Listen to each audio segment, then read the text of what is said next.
what a booster does to a microchip with an antenna and relaying into an FM transmitter into a clock radio on an AM station.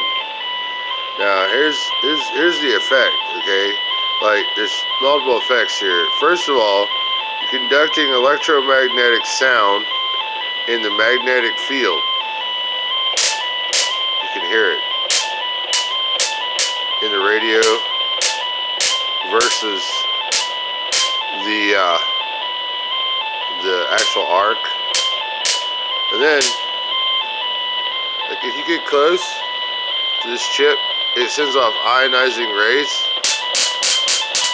Listen to the music.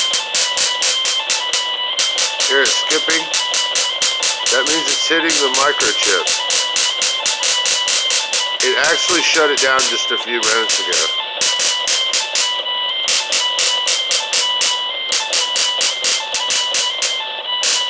You can also stick this up to like a LCD panel, liquid crystal display, and it will cause it to change in ionization, and it will turn black, the digits and stuff.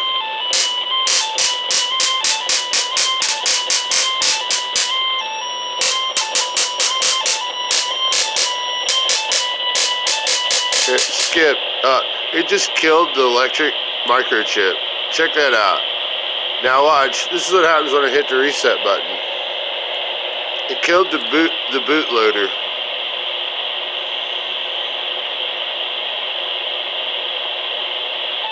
It's back. Ain't that cool? Computer,